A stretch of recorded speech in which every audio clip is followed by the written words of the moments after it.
നാമം ജപായനം പുണ്യം നിരുപമദീപാങ്കുരം പോലെ സ്വരശ്രുതിലയവരമതുലം ദീവാങ്കണം മോക്ഷസംഗീതസാരം നീളും വഴിത്താരയിൽ ജീവതാരം മന്ത്രാലാപം മായാവിൻ നിൻ പ്രസാദം.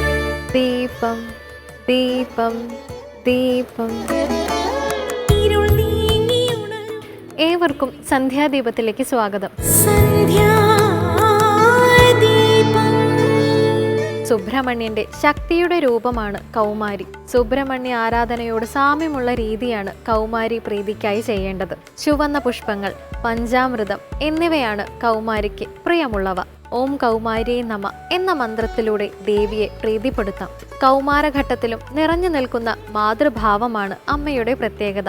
ശത്രുദോഷ നിവാരണം, കാര്യവിജയം, ജ്ഞാനം എന്നിവയ്ക്കായി കൗമാരിയെ ഭജിക്കാം. അതിശക്തനും എതിരാളികളുടെ പകുതി ശക്തി കൂടി ആവാഹിക്കാൻ കഴിവുള്ളവനുമാണ് ബാലി. എന്നാൽ അയാളുടെ കാരണമറിയാതെയുള്ള കോപവും അനുജന്റെ ഭാര്യയെ കൈക്കലാക്കലും മറ്റും അയാളെ നാശത്തിലേക്ക് നയിച്ചു.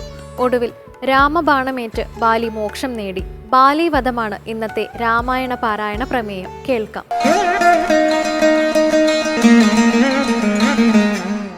വൃത്രാരിപുത്രനെ യുദ്ധത്തിനായിക്കൊണ്ടു മിത്രാത്മജൻ വിളിച്ചിടിനാൻ.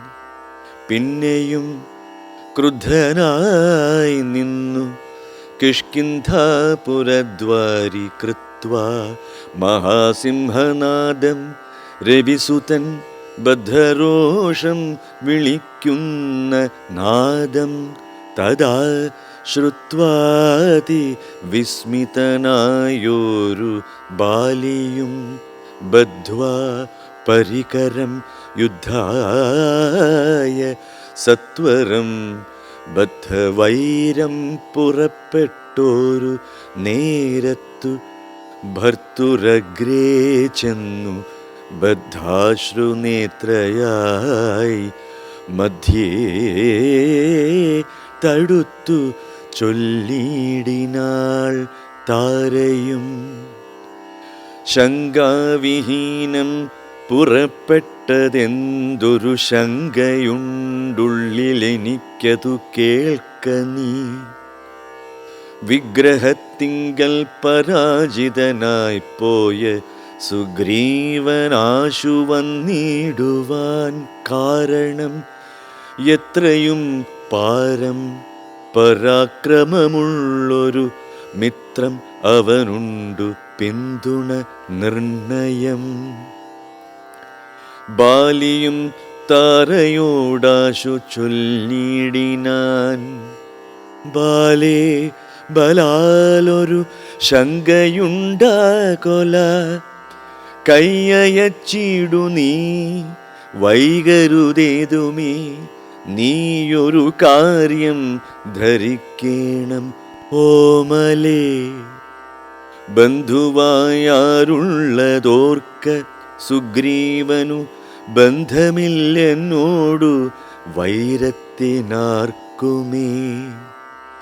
ബന്ധുവായുണ്ടവനേകനെന്നാകിലോ ഹന്തവ്യനെന്നാലവനുമറിക നീ.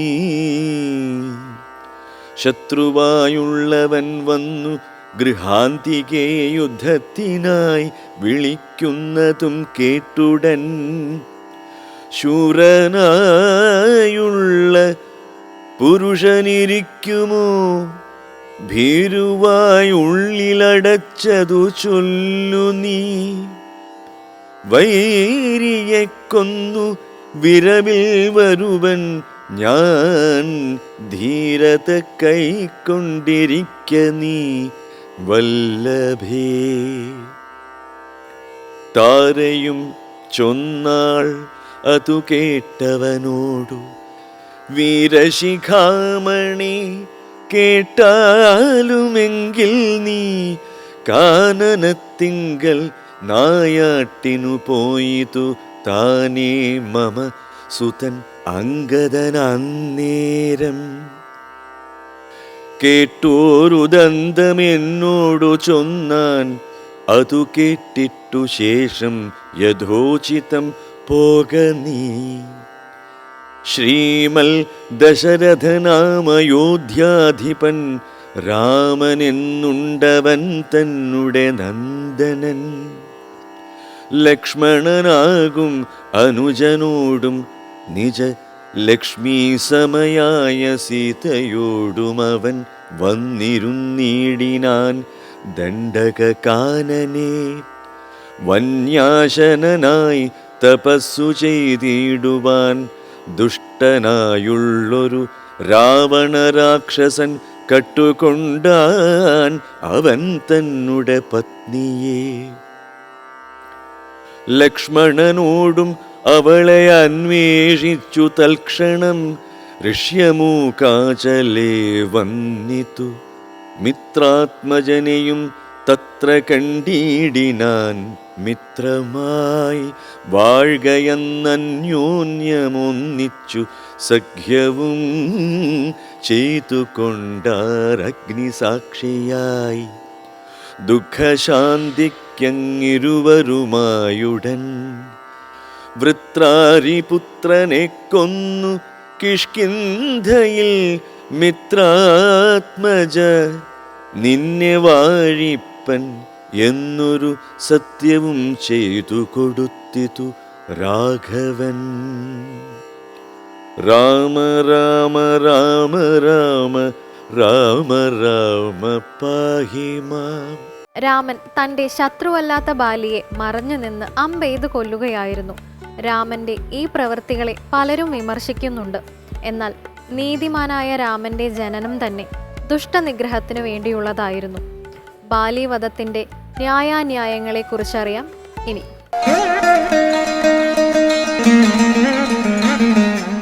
നമസ്തേ. രാമായണ വ്യാഖ്യാനത്തിൻ്റെ മറ്റൊരധ്യായത്തിലേക്ക് എല്ലാവർക്കും സ്വാഗതം. കഴിഞ്ഞ അധ്യായത്തിൽ നമ്മൾ ചർച്ച ചെയ്തത് ബാലി സുഗ്രീവന്മാർ തമ്മിൽ നടന്നിട്ടുള്ള യുദ്ധത്തെ പറ്റിയിട്ടാണ്.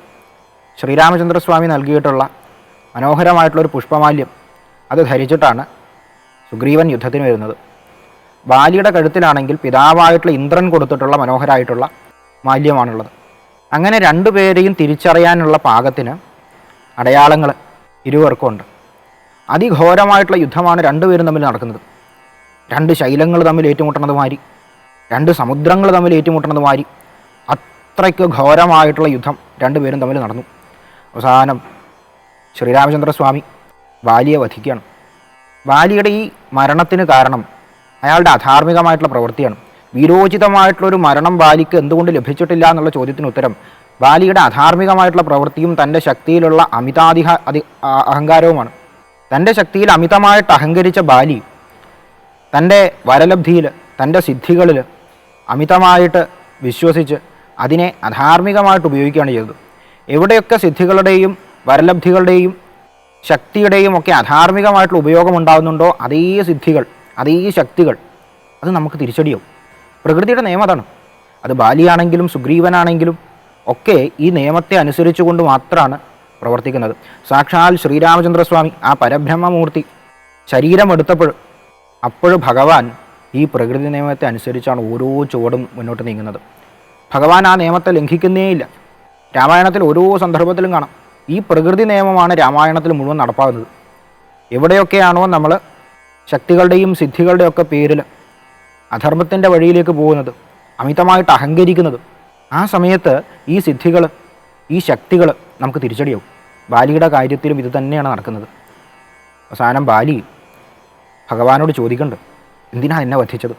ഞാനും അങ്ങും തമ്മിൽ യാതൊരു വിധത്തിലും പ്രശ്നമില്ല, ഞാനും സുഗ്രീവനും തമ്മിലാണ് പ്രശ്നം.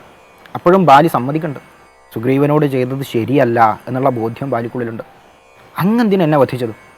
അങ്ങേക്ക് അങ്ങയുടെ പത്നിയെ വീണ്ടെടുക്കുകയാണ് ലക്ഷ്യമെങ്കിൽ എന്നോട് പറഞ്ഞാൽ മതി. ഇവനേക്കാളും ശക്തനാണ് ഞാൻ.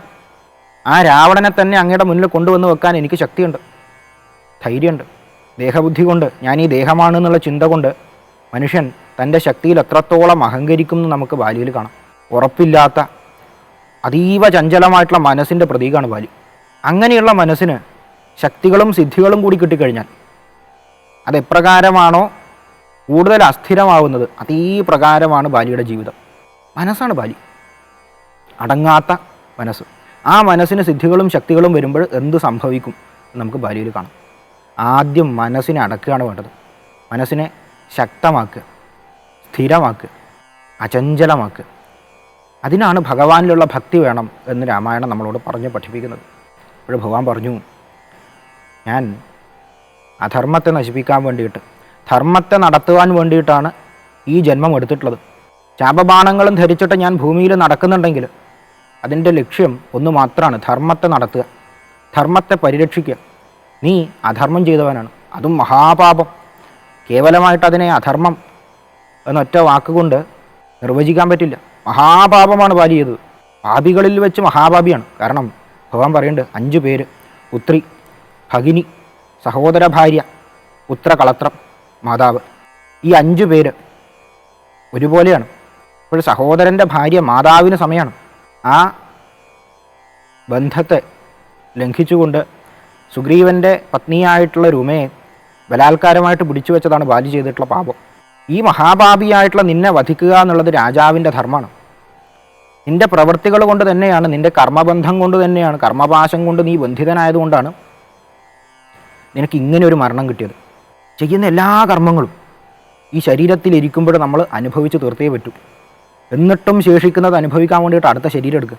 അഹങ്കാരത്തോടെ ഞാൻ ഈ ശരീരമാണ് എന്നുള്ള ബോധത്തിൽ ചെയ്യുന്ന എല്ലാ കർമ്മങ്ങളും, അതൊക്കെ അത് നല്ലതായാലും മോശമാണെങ്കിലും ഒക്കെ പാശമായിട്ട് നമ്മുടെ കൂടെ തന്നെ ഉണ്ടാവും. ആത്മബോധമില്ലാതെ ഞാൻ ഈ ആത്മാവാണ്, ഈ ശരീരമല്ല ഞാൻ എന്നുള്ള ബോധത്തെ പ്രാപിക്കാതെ ചെയ്യുന്ന കർമ്മങ്ങളൊക്കെ നമ്മൾ അനുഭവിക്കേണ്ടത് തന്നെ വരും.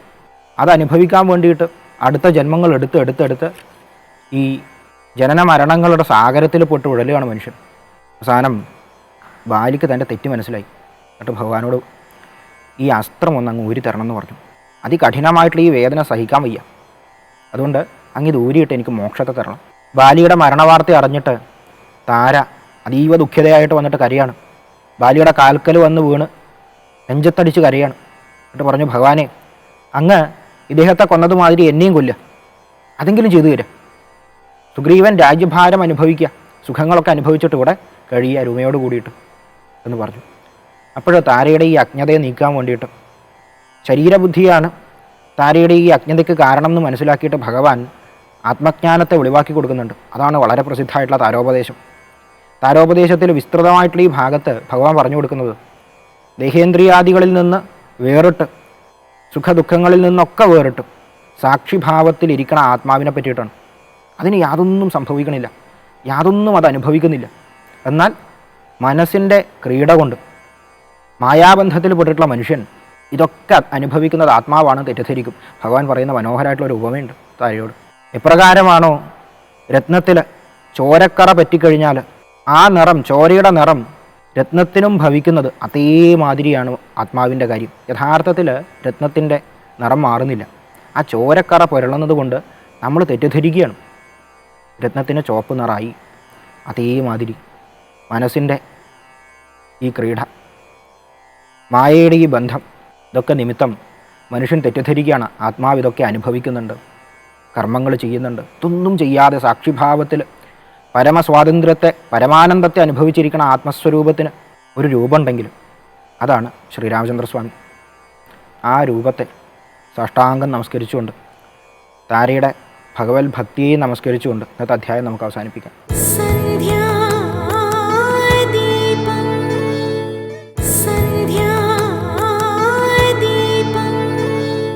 ഇന്നത്തെ രാമകഥാമൃതത്തിൽ കേൾക്കാം ബാലി സുഗ്രീവ കഥ.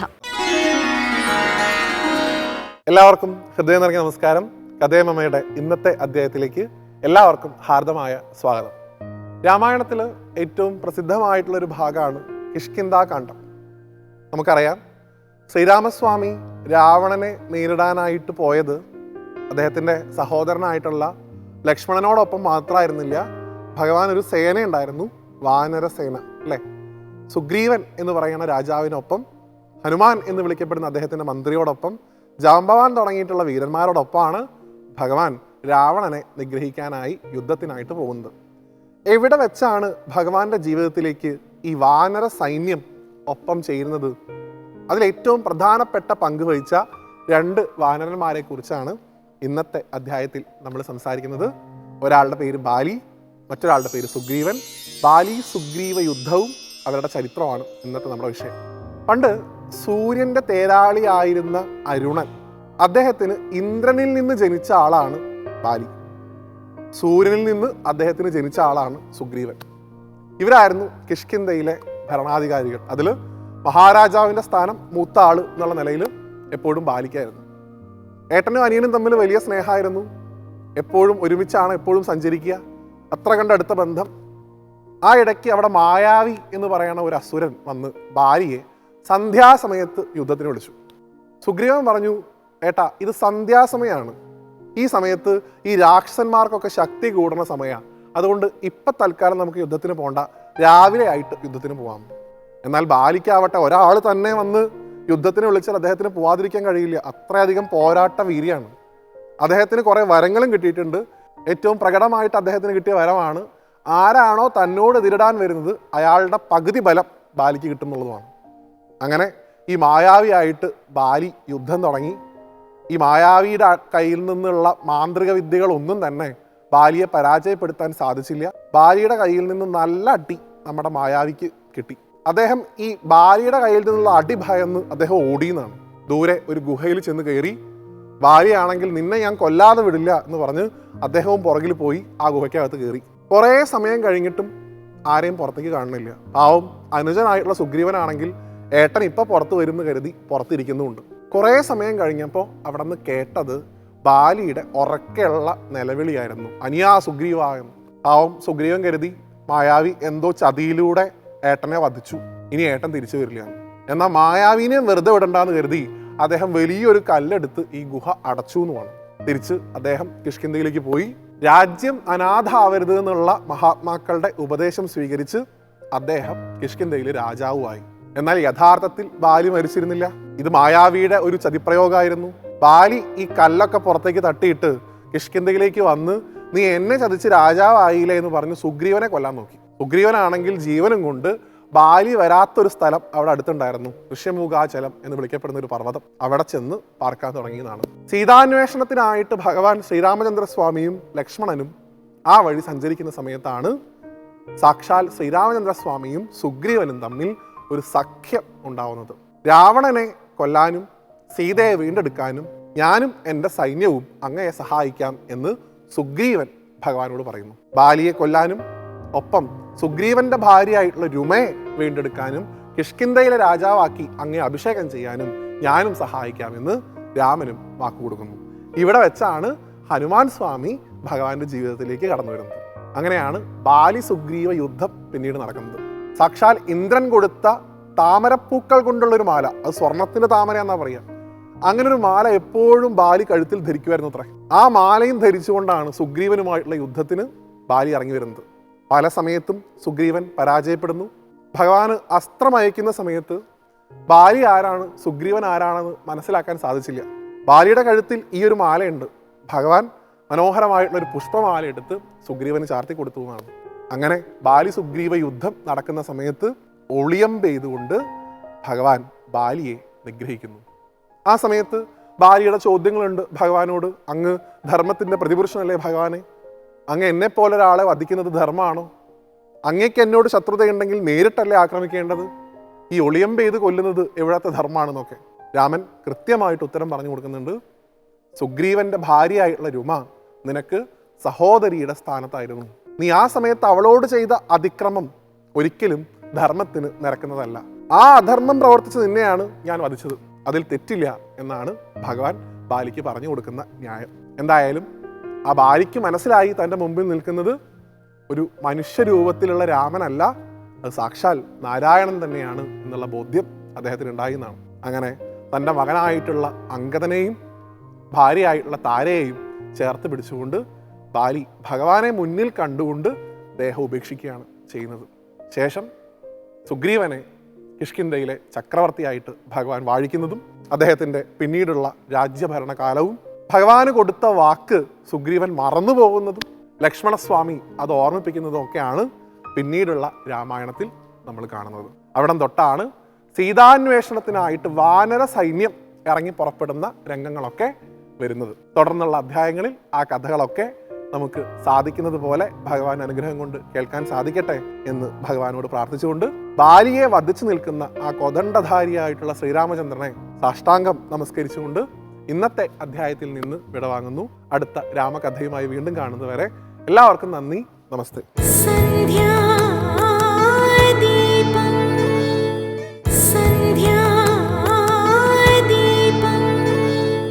ക്ഷേത്രവിശേഷങ്ങളുടെ നിറക്കാഴ്ചകളുമായി ഇനി ഇന്നത്തെ ദീപാരാധന കണ്ടുമടങ്ങാം.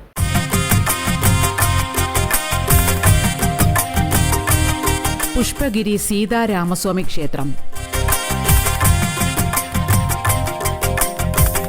കേരളത്തിന്റെ സാംസ്കാരിക കേന്ദ്രമായ തൃശൂർ ജില്ല, ലോകപ്രശസ്തമായ തൃശൂർ പൂരം അരങ്ങേറുന്ന ഈ നഗരകേന്ദ്രത്തിൽ നിന്ന് അകലെയല്ലാതെ സ്ഥിതി ചെയ്യുന്ന ഒരു സീതാരാമസ്വാമി ക്ഷേത്രമുണ്ട്.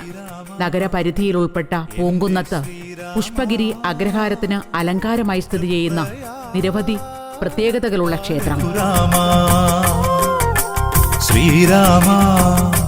1890കളിൽ നിർമ്മിക്കപ്പെട്ട ഈ ക്ഷേത്രത്തിൽ പ്രതിഷ്ഠാകർമ്മം നടന്നത് 1899 ജൂൺ 11 മദ്രാസ് ഹൈക്കോടതി ജഡ്ജിയായിരുന്ന TR രാമചന്ദ്ര അയ്യരാണ് ഈ ക്ഷേത്രവും അനുബന്ധമായി നിലനിൽക്കുന്ന അഗ്രഹാരവും നിർമ്മിച്ചത്.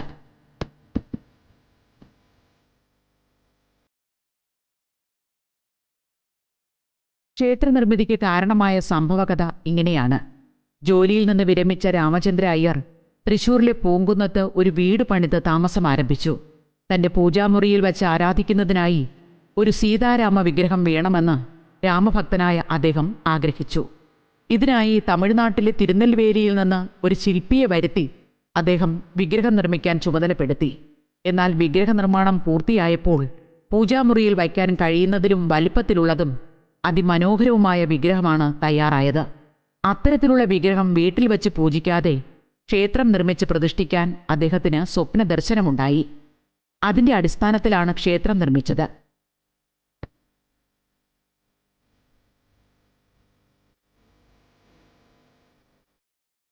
പരമ്പരാഗത കേരളീയ തഞ്ചാവൂർ വാസ്തുവിദ്യാ ശൈലിയുടെ സമന്വയമാണ് ക്ഷേത്രനിർമ്മിതിയിൽ അനുവർത്തിച്ചിരിക്കുന്നത്.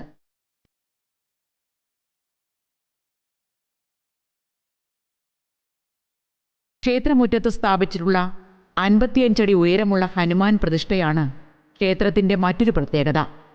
ദക്ഷിണേന്ത്യയിലെ ഏറ്റവും വലിയ ഈ ഹനുമാൻ പ്രതിഷ്ഠ ആന്ധ്രയിലെ നന്ദ്യാൽ എന്ന സ്ഥലത്ത് വച്ച് കൊത്തിയെടുത്തതാണ്.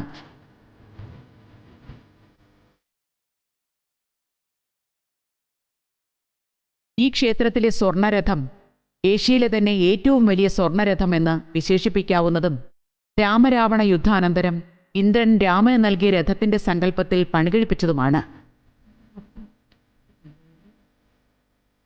രാമനവമിയുമായി ബന്ധപ്പെട്ട് നടക്കുന്ന 13 ദിവസത്തെ മഹോത്സവത്തിൽ 9 ദിവസവും ഈ രഥം പുറത്തേക്ക് എഴുന്നള്ളിക്കുന്നു.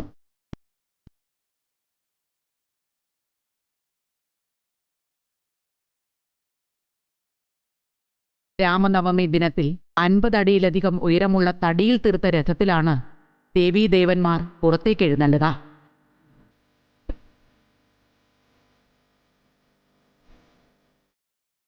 മെയ് 10 മുതൽ 18 വരെ നടക്കുന്ന വസന്തോത്സവമാണ് ഈ ക്ഷേത്രത്തിലെ മറ്റൊരു വിശേഷ ആഘോഷം.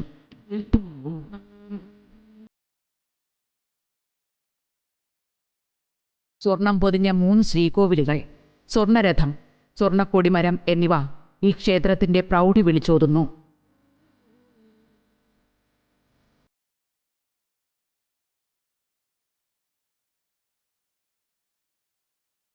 കർക്കിടക മാസത്തിൽ എല്ലാ ദിനങ്ങളിലും ലേസർ ഷോ നടത്തുന്നു. ക്ഷേത്ര ചുമരിൽ ശ്രീരാമജനനം മുതൽ പട്ടാഭിഷേകം വരെയുള്ള കഥാസന്ദർഭങ്ങൾ ആലേഖനം ചെയ്തിരിക്കുന്നു.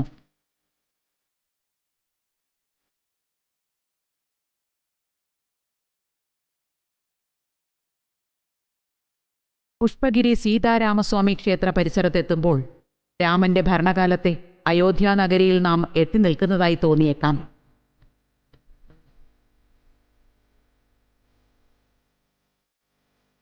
ഒരിക്കലെങ്കിലും ഈ ക്ഷേത്രസന്നിധിയിലെത്തി പ്രാർത്ഥിക്കുന്ന ഭക്തന് ലഭിക്കുന്ന ഭക്തിപൂരിതമായ തൃപ്തി ജീവിതത്തിലുടനീളം കരുത്താകുമെന്നതിൽ സംശയമില്ല.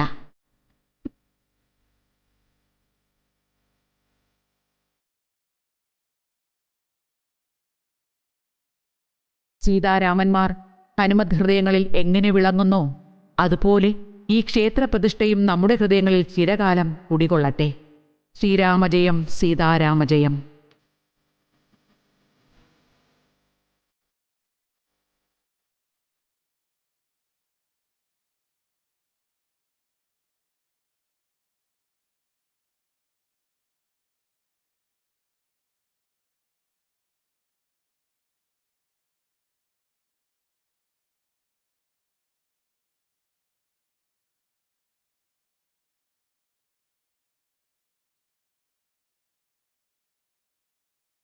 നീതിബോധം, ആന്തരിക ശക്തി ഉണർത്തൽ, ധർമ്മചിന്തയിലൂടെയും കർമ്മഫല വിശ്വാസത്തിലൂടെയും നേർവഴിക്ക് ജീവിക്കൽ എന്നിങ്ങനെ നിരവധി മേന്മകളുണ്ട് ഈശ്വരവിശ്വാസത്തിന്. ആ വിശ്വാസികൾക്കും നേർവഴിക്ക് ജീവിക്കാം. എന്നാൽ ഒരു വിശ്വാസിയെ സംബന്ധിച്ചിടത്തോളം നല്ല ജീവിതം നയിക്കൽ കുറെ കൂടി എളുപ്പമുള്ളതായി തീരും. ഇന്നത്തെ സന്ധ്യാദീപം ഇവിടെ പൂർണ്ണമാകുന്നു. ഏവർക്കും നന്ദി.